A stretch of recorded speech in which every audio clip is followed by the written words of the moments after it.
Muito bem, tá tudo preparado. Esse canal ainda é novinho, mais uma história espetacular chegando, mas eu tenho que fazer esse pedido. Eu preciso, eu quero, eu necessito que você se inscreva no canal. Por favor, antes de ouvir a história, se inscreva no canal. Será muito importante. Como você confia no nosso trabalho, já dê o seu joinha, porque isso fortalece o canal junto ao YouTube e ele passa a ser recomendado. E aí mais gente chega para acompanhar o canal novo, que vai agora se especializando num determinado tipo de história. Aliás, a história que eu vou contar hoje aqui é espetacular. Com respeito à tua inscrição, não limite-se apenas a você fazer a sua inscrição.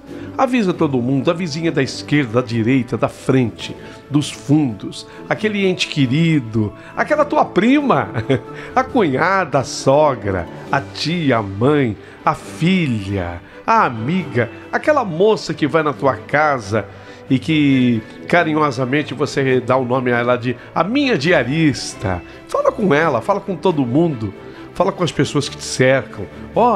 Entra aí no novo canal A Verdade de Cada Um, do Paulinho Boa Pessoa, e se inscreva, por favor, tá? Isso posto, eu digo, prepare o seu coração para as coisas que eu vou contar, porque a história de hoje está preparada e acabou de começar.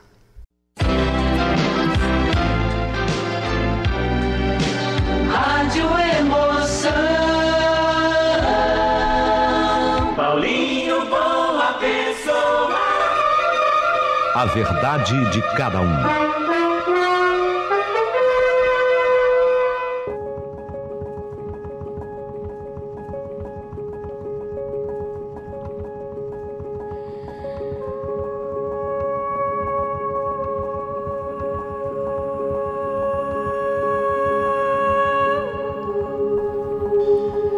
Meu querido amigo Paulinho Boa Pessoa, sou eu, Nerino, e eu quero te contar minha real e verdadeira história. Sabe, eu não vinha muito bem, eu havia me separado da Marisa, já tinha algum tempo que havia ocorrido a separação, mas sabe quando você ainda se questiona? Embora eu tivesse a certeza absoluta de que já não amasse a Marisa mais o suficiente para continuarmos casados. E, na verdade, ela também sentia o mesmo em relação a mim. Mas ainda assim, aquilo tudo me pesava. Então, naquela manhã, eu resolvi me desconectar um pouquinho daquela agitação, porque você sabe, Curitiba é uma bela cidade, uma bela capital, e eu queria me reconectar com o silêncio da natureza. Então, eu saí de Curitiba ainda cedo. Passava um pouquinho de 7 horas da manhã. Peguei a minha bike, a minha bicicleta, aprendi no suporte do carro e o destino era aquele, a Serra da Graciosa. Era uma viagem desde o lugar que eu morava, mais ou menos uns 60 quilômetros. Eu iria demorar mais ou menos 1h20, porque ali é uma região serrana, então eu tinha que ir com bastante cuidado. Eu tinha ouvido falar de uma trilha antiga que cruzava um trecho escondido da serra, já quase chegando ali em Morretes. Aliás, linda Morretes, faz parte do litoral paranaense. Quem não conhece, vale a pena conhecer. Diziam que esse trecho da estrada, diz que era muito bonito, lindo até.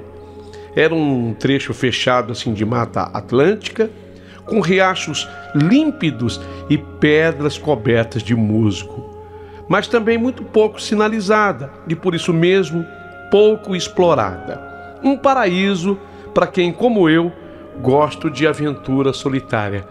Eu queria fazer tudo isso sozinho. Eu estou explicando, é que eu queria buscar essa reconexão, sabe? Eu estava precisando, diante de tudo que eu estava vivendo. Fiz a viagem, estacionei um carro num recanto de terra batida que ficava na entrada daquela estrada.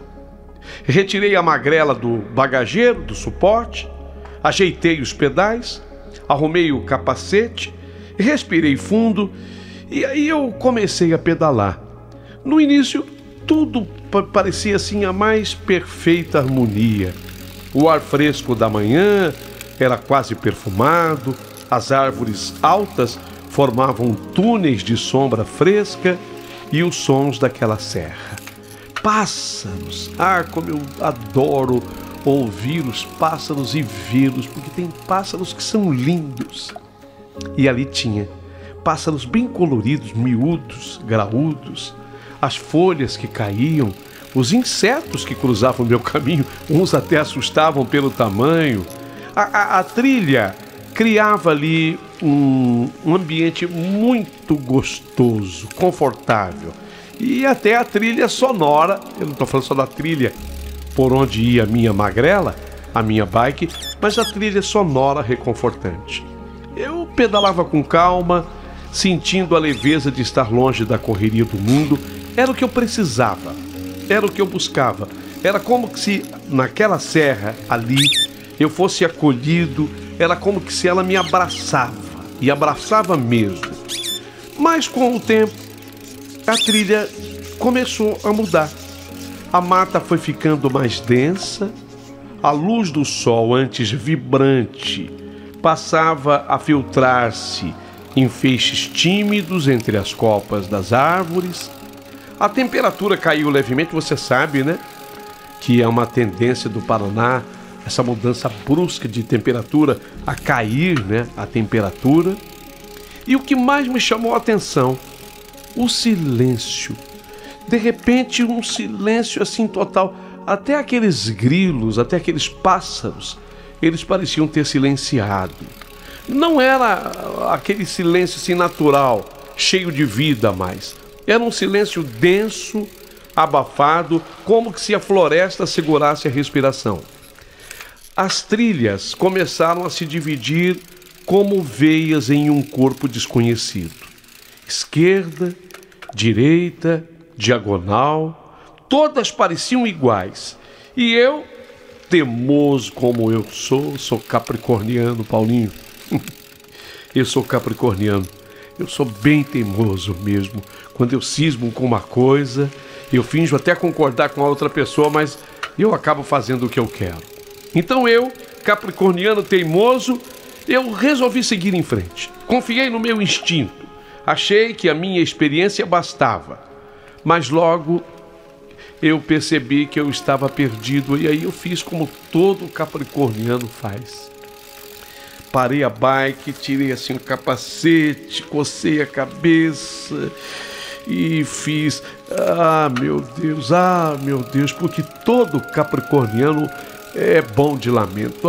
Meu Deus do céu, meu Deus, eu estou perdido. Olhei para o relógio e aí eu vi que o tempo escorria. Impressionante a velocidade com que o tempo passava, porque eu queria sair dali antes que o dia terminasse. Mas os minutos pareciam engolidos e se transformavam em horas, em horas. A sensação de desorientação era como areia escorrendo pelos dedos. Quanto mais eu tentava controlar, mais se espalhava. A manhã voou. Quando eu olhei para o sol, eu vi que já tinha abandonado a metade do dia. E eu ali, perdido. Quando eu achei que eu fosse ficar desesperado, eis que foi então que eu ouvi um som suave, como um sussurro cristalino, como água, sabe? Um som suave.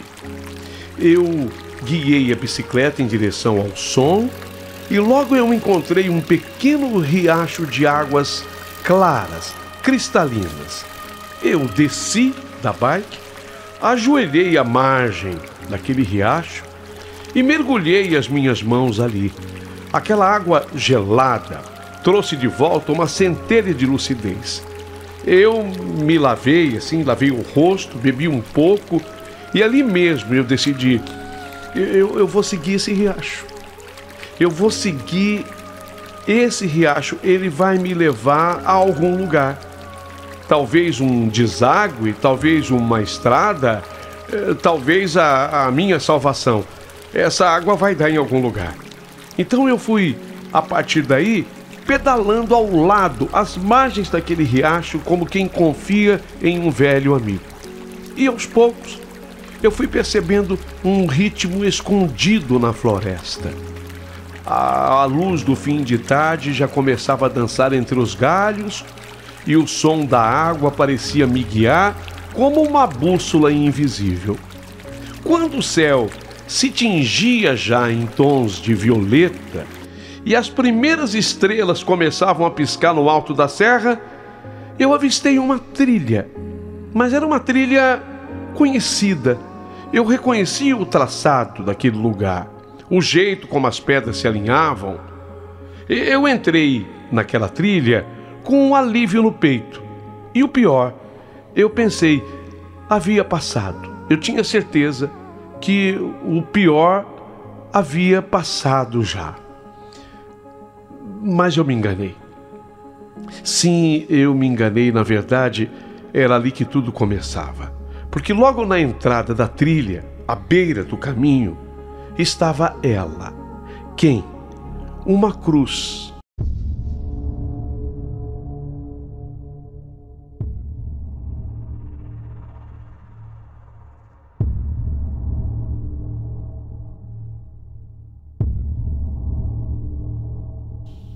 Uma cruz simples, de madeira envelhecida, cravada no solo como uma lembrança deixada para nunca ser esquecida. Eu parei ali, desci da bicicleta, o coração que antes batia de alívio, agora pesava no peito, e a noite caía de vez sobre a Serra da Graciosa. E eu sentia, com todas as fibras do meu corpo, que aquela cruz não estava ali à toa. Então eu fiquei ali parado, encarando aquela cruz simples. A cruz era simples, como se ela me encarasse de volta. Não havia nome inscrito na cruz, data, não, nenhum sinal de homenagem. Apenas a madeira tosca, cravada no solo úmido, meio torta, coberta por líquens e musgos, como se fizesse parte da própria terra. Senti um arrepio me subir pela espinha, e não foi só por causa da brisa fria que começava a descer pela serra. Era outra coisa, algo que eu não sei explicar direito. Uma presença. Eu tive uma sensação de que eu não estava mais sozinho. Tinha mais alguém ali comigo que eu ainda não podia ver. Então, eu deixei assim a bicicleta escorada num tronco e me aproximei devagar. A curiosidade falava mais alto, mesmo com medo cutucando o meu estômago. Eu me agachei então perto da cruz. Eu toquei a madeira da cruz, fria, úmida, e no instante em que meus dedos roçaram o chão ao redor da base da cruz, eu percebi algo estranho. O solo estava mexido, assim mexido recentemente. Havia marcas leves, como se dedos pequenos ou garras talvez, mas não de animal. Era algo diferente, como se alguém ou alguma coisa tivesse arranhado a terra, assim, de dentro para fora. Eu me levantei até rápido. O silêncio ao redor era completo. Nenhum inseto, nenhum pássaro, nada. Só o som distante do riacho, agora mais fraco, como se a floresta tivesse sido engolida também, sabe? Mas foi aí que eu escutei, foi aí que eu ouvi um estalo seco que vinha do mato, bem próximo dali, como se alguém tivesse pisado num galho. Eu travei, na hora eu travei, eu olhei assim em volta, o coração disparado, e aí eu ouvi de novo, e dessa vez mais próximo. 2 passos, 3, e um sussurro, muito leve, quase como um sopro carregado pelo vento. Era o meu nome. Sim, é o que você acabou de escutar. Eu escutei o meu nome sendo chamado, de maneira suave. Nerino. Era uma voz feminina, delicada. Nerino. Eu me virei assim de súbito, os olhos tentando furar a escuridão entre as árvores. Nada, só o ar pesado, o cheiro de terra molhada e folhas apodrecidas. Eu peguei a lanterna que eu sempre levava na mochila comigo e acendi. O facho de luz tremia na minha mão. Eu varri a vegetação à minha frente, os arbustos, as raízes, e foi aí que eu vi algo entre os troncos. Eu vi uma silhueta pequena, como se fora a silhueta de uma criança.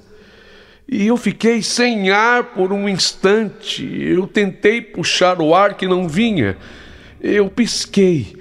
A luz da lanterna falhou, voltou. Quando eu apontei novamente, a silhueta tinha sumido. Eu me aproximei devagar, chamando: Ei, tem alguém aí? Tem alguém aí? Tá tudo bem? O silêncio se fez. De repente, um som veio do lado oposto. Um som de riso. Uma risadinha, como se fosse a risadinha de uma menina brincando de esconde-esconde, sei lá. Mas não tinha alegria naquilo.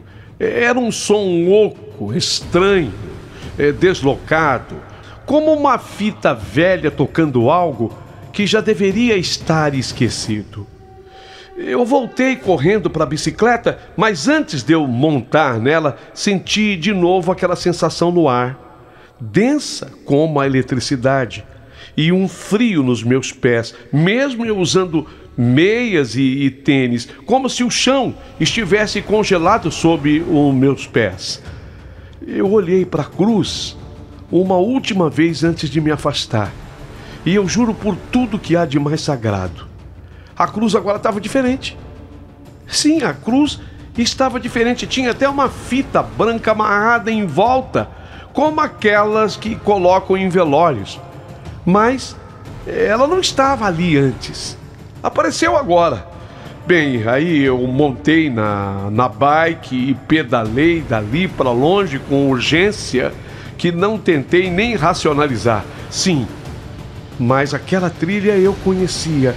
Aquela da cruz eu conhecia, e eu sabia agora onde eu estava, e ela estava me levando de volta para onde eu havia deixado o meu carro. Eu fui me guiando pelas lembranças da trilha, pela fé e pelo instinto, ou por algo mais. Algo que talvez quisesse que eu saísse dali, ou talvez só estivesse me conduzindo para um outro lugar. Até que finalmente eu cheguei ao carro. Já era noite fechada. O céu da serra estava limpo e agora salpicado de estrelas. Mas em mim havia um peso, como se tivesse trazido comigo algo que não era mais da minha conta. Entrei no carro, tranquei as portas e fiquei ali um tempo em silêncio, encarando a mata escura, até fazendo uma respiração assim, um exercício respiratório. Sabe, você recuperando o ar? Antes de eu ir embora, eu olhei pelo retrovisor. E lá estava ela de novo. A silhueta, aquela que eu tinha visto lá embaixo, no meio das árvores. A silhueta de uma criança. Só que agora estava parada à beira da trilha e me olhando. Eu fiquei ali, as mãos no volante, o motor ainda desligado, olhando pelo retrovisor com uma mistura de encanto e desorientação. A silhueta parada à beira da trilha, antes vaga e indecisa, começava a se revelar com clareza, uma clareza surpreendente, como se a noite abrisse lentamente as suas cortinas para que eu enxergasse melhor. E eu enxerguei tanto que a identifiquei. Era uma menina. Sim, a silhueta resultou numa menina. Uma menina que não devia ter mais do que 7 ou 8 anos. O cabelo era longo, liso, caía sobre os ombros como um manto de ébano iluminado pelas estrelas. A pele da menina, muito clara, contrastava com a escuridão ao redor. Os olhos eram grandes e escuros, pareciam carregar uma tristeza antiga, mas ao mesmo tempo havia neles uma doçura inexplicável. O vestido da menina era branco, balançava levemente ao sabor do vento, embora o ar para mim estivesse parado. Para mim não havia vento, mas o vestido dela balançava. E então, aquilo que mais me desconcertou, o rosto dela, o rosto daquela menina, me era familiar. Não era um rosto desconhecido. Mas de onde esse rosto? Que lembrança era aquela? Sim, havia uma lembrança daquele rosto, mas não de agora. Não de dias anteriores, não de dias recentes. Era como lembrar de um sonho que talvez você tenha tido lá na infância e que de repente se revela em plena consciência. Havia algo nela, naquela menina, algo que tocava fundo em mim. E o mais estranho é que eu não sentia medo. Medo nenhum. Pelo contrário, havia uma paz serena, como que se a presença dela quisesse apenas ser vista. Como se ela esperasse por isso há muito tempo, há muitos anos. E eu entrei naquele transe. E olha, eu demorei para sair do transe. Eu pisquei várias vezes, cheguei a soltar o cinto de segurança, eu abri a porta devagar do carro, eu desci do carro. A noite estava mais fria, úmida, cheirando a musgo e lembranças. Eu caminhei alguns passos assim na direção de onde a garota estava, a menina estava, mas ela não estava mais lá. Sumira como um sopro. Nem folhas pisadas, nem ruído algum, nada. Só um vazio onde ela estivera segundos antes, um vazio maior. Aí tornei ao carro sem pressa, como quem teme virar as costas para um segredo que talvez nunca mais se revele. Liguei o motor, mas antes eu fiquei ali por alguns instantes, olhando o espaço vazio onde antes estivera aquela menina. A imagem dela se cravou em mim com uma nitidez estranha. Eu sabia, sem saber como, que aquele rosto não me seria esquecido. A estrada até a cidade parecia mais longa do que na ida, como que se as curvas se multiplicassem, como que se a própria serra, cúmplice dos mistérios daquela noite, estivesse me pedindo silêncio. Cruzei por poucas luzes, postes espaçados, casas apagadas e, finalmente, voltei a Curitiba e cheguei ao bairro em que eu estava morando agora, desde que eu havia me separado da Marisa, minha mulher, com quem eu tinha vivido coisa de 3 anos. Eu estava morando com a minha mãe. A minha mãe, sempre atenta, já estava na varanda, enrolada num chale de lã. Ela nunca dormia enquanto eu não chegasse. Tinha essa forma sutil de dizer que se importava comigo. Nerino, que cara é essa, meu filho? Perguntou a minha mãe, sem tom de alarme, mas com aquele olhar que enxerga o filho por dentro. A mãe é assim, né? Basta ela olhar para o filho, ela sabe se há algum problema ou não. Eu não respondi de imediato. Apenas abracei a minha mãe forte, um abraço longo, como que se eu estivesse voltando de muito mais longe do que a estrada percorrida. Entramos, sentamos na cozinha, sob a luz amarelada daquela luz da cozinha, que ela sempre deixava acesa, e eu contei tudo para ela. A minha mãe, contei todos os detalhes para ela. Falei da trilha na Serra da Graciosa, do silêncio da mata, do riacho, da cruz solitária à beira do caminho. Eu contei da imagem no retrovisor da menina que eu tinha visto, da beleza daquela menina, da estranha sensação de reconhecimento. Mãe, parece que eu sabia quem era, mas sabe, mãe, se a senhora me perguntar quem, eu não sei.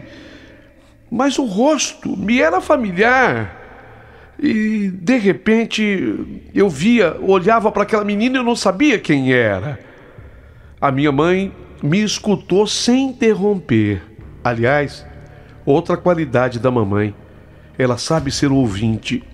Apenas assentia com a cabeça de vez em quando, mas os olhos fixados em mim, mas também distantes, como se estivessem buscando memórias nas prateleiras empoeiradas do tempo. Quando eu terminei de contar tudo para minha mãe, ela demorou um pouco para falar. Depois ela suspirou fundo.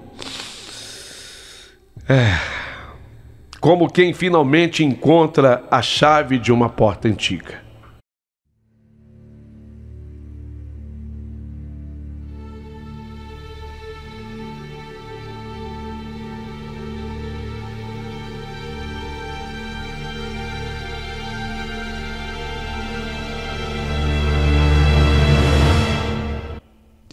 Nerino, meu filho, Nerino, incrível que você está me contando, Nerino. Ela falou com a voz embargada. O que foi, mãe? Filho, foi ali, exatamente naquela região da serra. Foi exatamente ali que, muito tempo atrás, muitos anos atrás, quando você tinha apenas 4 aninhos, uma tragédia aconteceu. E pelo que você descreveu, foi ali. Eu até me endireitei na hora na cadeira, sentindo um calafrio me percorrer a espinha. Conta mais, mãe. Eu quero te ouvir. Então, filho, nós morávamos na época no bairro Abranches. Lembra? Continuou a minha mãe devagar, como se estivesse voltando ao passado com passos delicados. Tínhamos então na época, filho, como vizinhos, seu Alberto e a dona Nena. Gente boa demais, um casal tranquilo, gente trabalhadora. E o Alberto e a Nena, eles tinham uma filha linda, a menina, chamada Michele. Eu lembro que a Nena me dizia que havia escolhido aquele nome em homenagem a uma música dos Beatles, Michele. Quando eu escutei aquele nome dito pela minha mãe, Michele, o meu coração acelerou, mas eu não entendi a razão, o motivo, por quê. E a minha mãe continuou. A Michele, filho, tinha 7 anos. Ela era uma menininha encantadora. E olha só, ela vivia dizendo para todo mundo que ela ia se casar com você. O Nerino, ela gostava até do seu nome.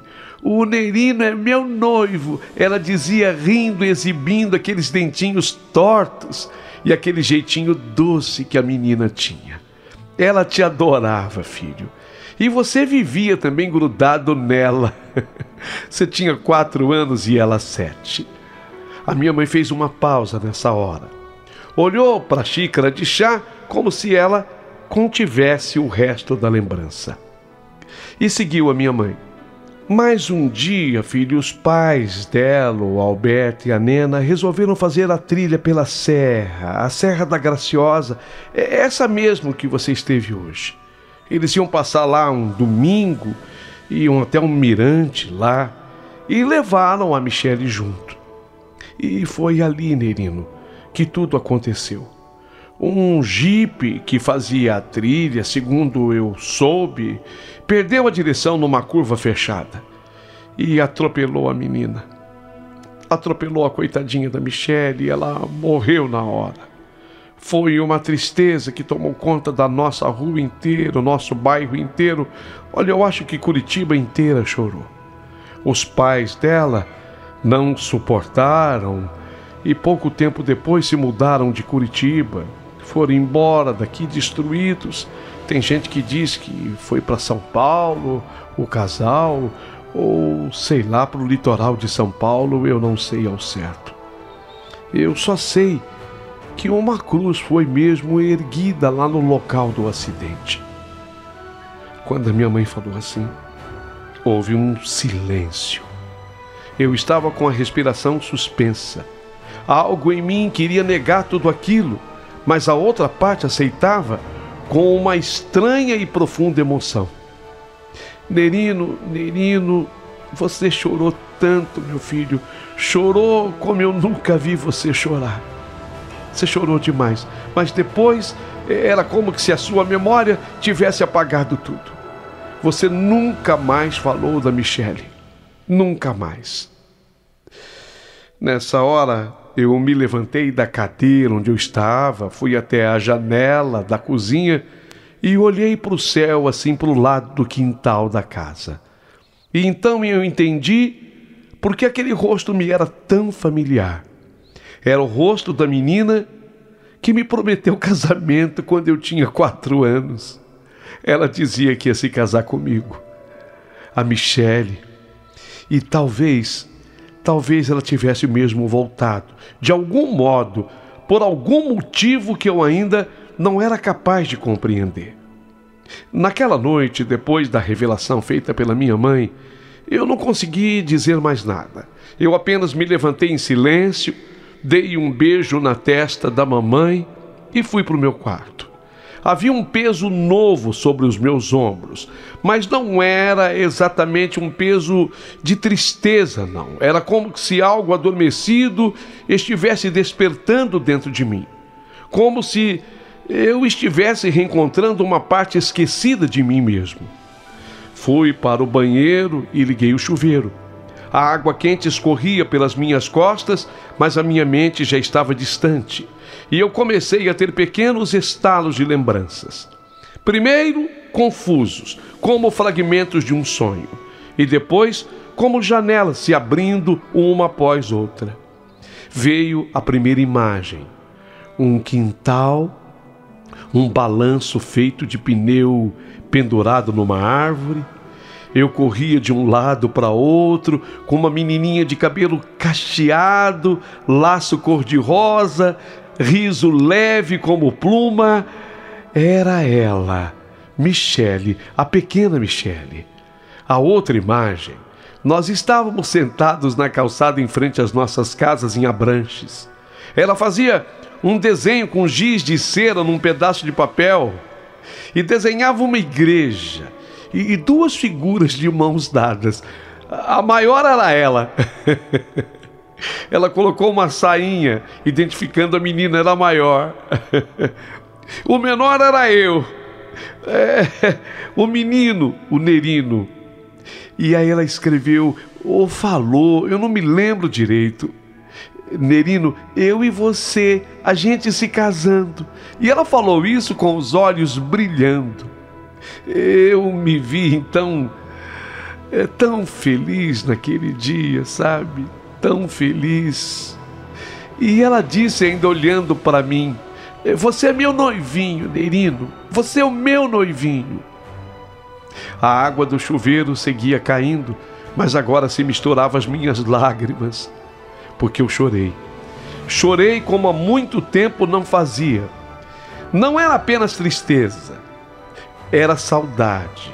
Era o reencontro com algo puro, perdido, mágico. Um afeto de infância tão sincero que me quebrava e que me reconstruía ao mesmo tempo. Como eu pude ter esquecido dela por tanto tempo, por tantos anos? Como minha mente apagou uma lembrança tão doce. Talvez foi o trauma de tê-la perdido assim de forma tão brusca, né? Talvez tenha sido trauma. Talvez a vida. Ou talvez porque certas coisas adormecem para voltarem no momento exato. Eu saí do banho com o coração em brasas. Vesti uma camiseta velha, apaguei a luz do quarto e deitei. Mas o sono não demorou a vir. E veio como que se puxado por algo maior do que eu. E então eu sonhei. No sonho, eu estava novamente naquela trilha da serra. Eu estava lá de novo. O céu era rosado, como o fim de uma tarde. Tudo antes estava calmo, leve e silencioso. E lá estava ela, a Michele. Dessa vez, não mais a criança de 7 anos. Não, ela era uma jovem. Tinha o quê? 18 anos? 19, talvez? Usava um vestido branco simples e os cabelos ainda cacheados balançavam com a brisa leve que vinha da mata. Mas seus olhos eram os mesmos. Eram os olhos da menina, assim esverdeados, da menina que me desenhava ao lado dela, só que ela maior e eu menor. Então no sonho isso foi respeitado. Ela era mais alta do que eu. Ela estava de mãos dadas e de frente para uma igreja, a igreja de Giz. Ela sorriu para mim no sonho, um sorriso manso, cheio de paz. Não disse palavra alguma, apenas estendeu a mão e eu, emocionado, toquei aquela mão com reverência, como se tocasse um pedaço da minha própria alma. Fiquei ali, em silêncio, nos olhando. Um silêncio cheio de significados. Até que ela se afastou devagar, sumindo entre os pinheiros e deixando um perfume doce no ar, como lavanda com mel. Acordei com o rosto molhado. O dia não havia amanhecido por completo. Uma penumbra azulada filtrava-se pela janela. Então me sentei na cama e fiquei ali tentando entender tudo. A separação que eu tinha vivido, com a Marisa, os dias de angústia, o vazio que vinha me rondando há meses, há tempos, e de repente tudo fazia sentido. Era como se Michele de algum modo tivesse voltado para me lembrar de quem eu era antes do mundo, antes que o mundo me endurecesse, do menino que eu fora, e talvez para me mostrar algo ainda maior.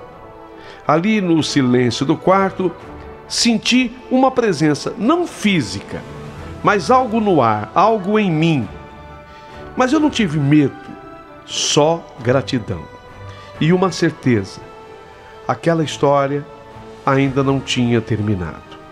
No dia seguinte, eu acordei diferente naquela manhã. Havia algo em meu peito que não era apenas saudade ou mistério, era propósito.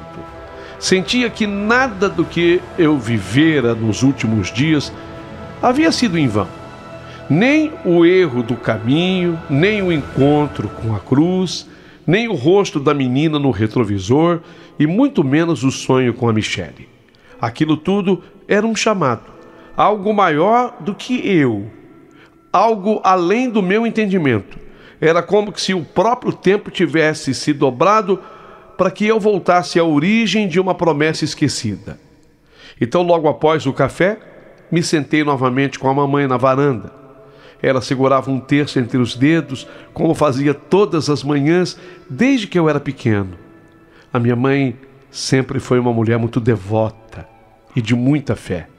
Depois de um breve silêncio, eu falei com a minha mãe. Mãe, eu preciso voltar lá, na trilha, mãe, lá na serra, onde eu vi a cruz. Eu preciso fazer algo, mãe.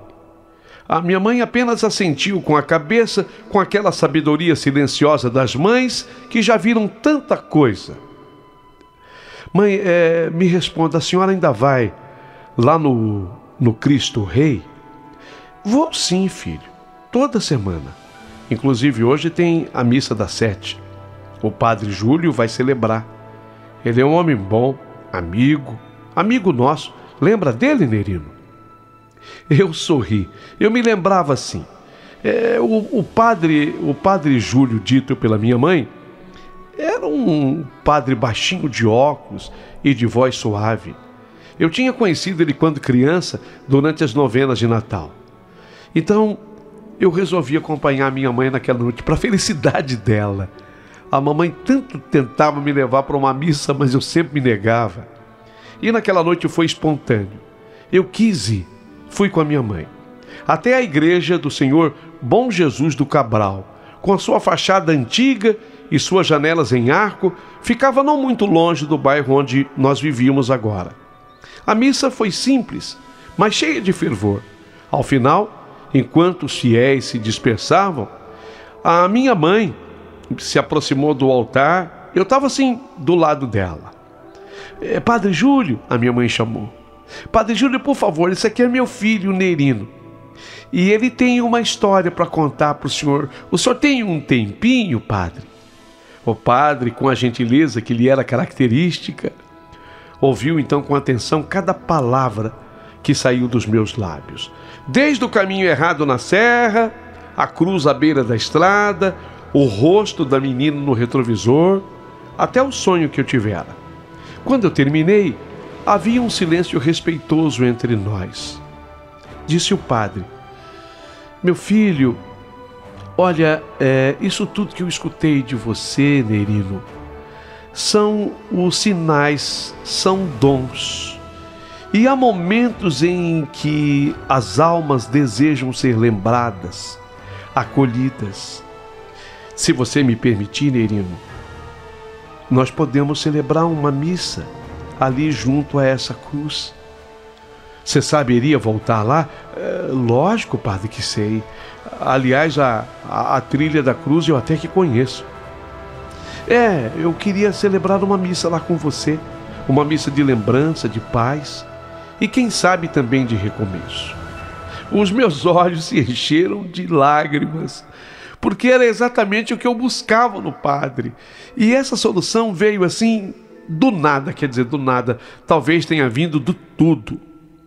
A notícia correu rapidamente entre os fiéis da comunidade. A minha mãe tratou de espalhar. Outras senhoras da paróquia se mobilizaram, vizinhos organizaram os carros, prepararam os cânticos. E mais ou menos uns 3 domingos depois disso, nós seguimos. 20 carros seguiram lentamente pela estrada sinuosa da Serra da Graciosa. Um cortejo silencioso e gracioso também, e reverente também. Alguns levavam flores, outros levavam terços, e alguns levavam apenas o coração aberto. A cruz de madeira foi encontrada por mim, do jeito que estava. Da primeira vez que eu a vi, não tinha mais aquela fita pendurada, não. Madeira crua, desgastada pelo tempo. Parecia ganhar novo brilho sob o céu claro daquele dia. Ao lado da cruz, um pequeno altar foi improvisado. Um tecido branco com rendas, um vaso com lírios, uma vela acesa e um cálice trazendo as hóstias sagradas. Padre Júlio chegou vestindo uma estola branca e quando levantou as mãos para começar a celebração, o vento soprou de leve entre os pinheiros, como se a natureza também se curvasse em respeito. Aquela missa foi linda. Cânticos suaves ecoaram pela mata. Eu ali ao lado da minha mãe senti o coração leve pela primeira vez em tanto tempo. O nome de Michele foi dito com referência durante a prece dos falecidos. Inclusive, nós pesquisamos e colhemos o nome dela completo. Michele Oliveira Campos. O nome foi completo. Muitos ali não a conheciam. Quem conhecia de verdade Michele ali era só minha mãe e eu, para ser muito sincero. Mas foi feita a missa. Mas as pessoas que não a conheciam se sentiram como se conhecessem. Depois a comunhão foi distribuída em silêncio, com os passarinhos cantando ao fundo, e havia no ar um perfume que ninguém sabia explicar. Era uma mistura de flor silvestre e de saudade. E foi durante o abraço da paz que eu vi a Norma. A Norma, ela estava ao lado de uma senhora idosa, segurando-a pelo braço com delicadeza. Norma usava um vestido azul claro, simples, e um sorriso tímido. Ao nos aproximarmos, nós trocamos assim um aperto de mão, seguido depois de um abraço espontâneo. A mãe da Norma era uma vizinha de uma das senhoras da igreja e pediu carona para ir à missa da Serra. Ela queria muito fazer isso. Foi exatamente o que a Norma fez. Teve um pessoal que levou uns lanchinhos. Então, depois da missa, tivemos aquele momento do lanche. Ali no gramado, ao lado da estrada, eu pude conversar então com a Norma. Descobri que morávamos próximos e tínhamos amigos em comum. Gostávamos dos mesmos livros, já tínhamos visto os mesmos filmes. Norma era bibliotecária numa escola estadual do Bacatieri e também havia passado por um divórcio não tinha muito tempo. Carregava no olhar uma doçura que lembrava algo da infância. E eu, sem entender como, eu senti uma calma boa na presença da Norma.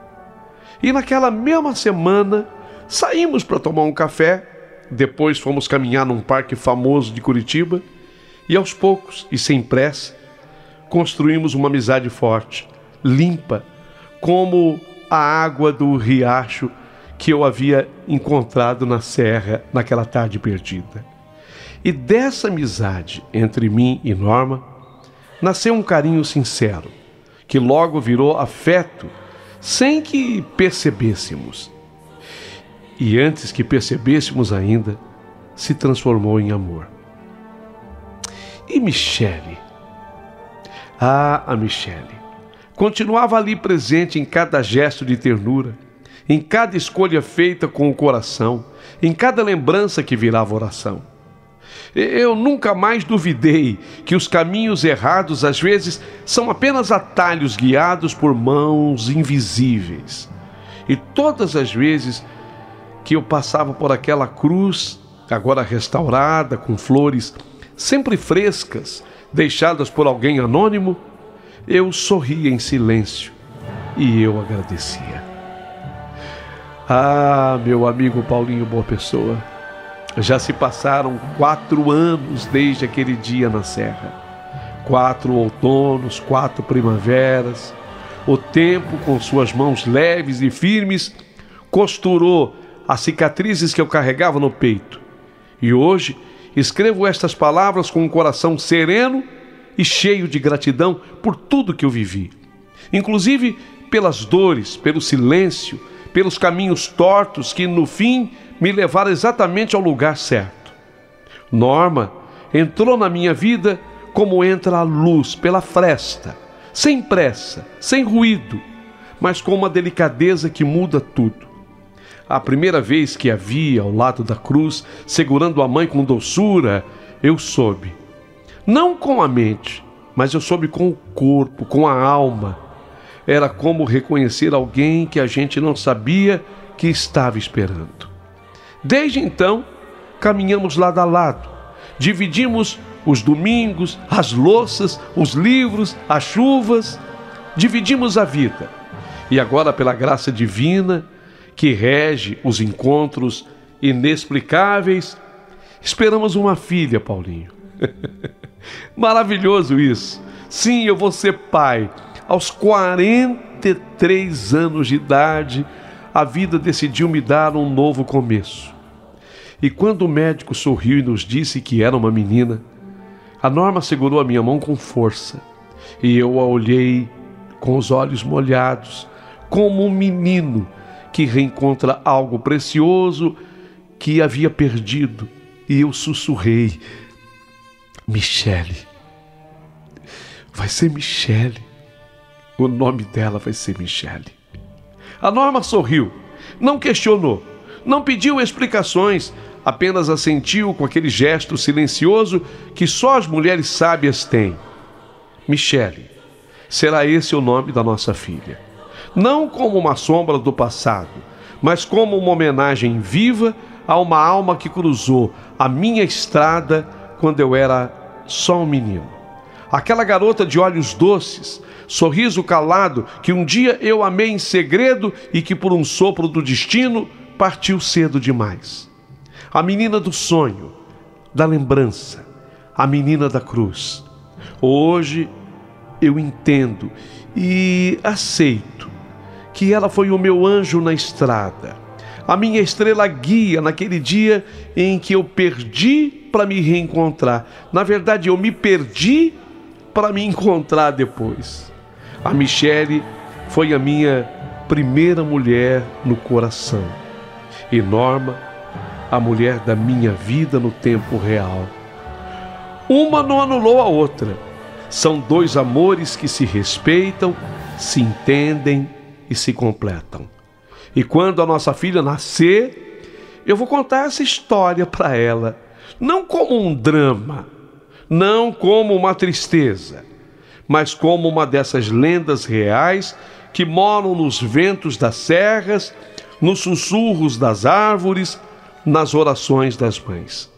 Vou dizer a ela que o seu nome é uma ponte, um elo entre o que eu fui e o que eu me tornei. Vou dizer que ela é resposta, que ela é bênção e que ela é destino. E quando ela sorrir pela primeira vez, eu saberei, sem nenhuma dúvida, que tudo valeu a pena, até mesmo me perder naquela estrada. Porque às vezes é se perdendo que a gente finalmente se encontra. E assim eu termino a minha história, mas ansioso por ouvir respostas da sua audiência. Quero muitos comentários a partir de agora.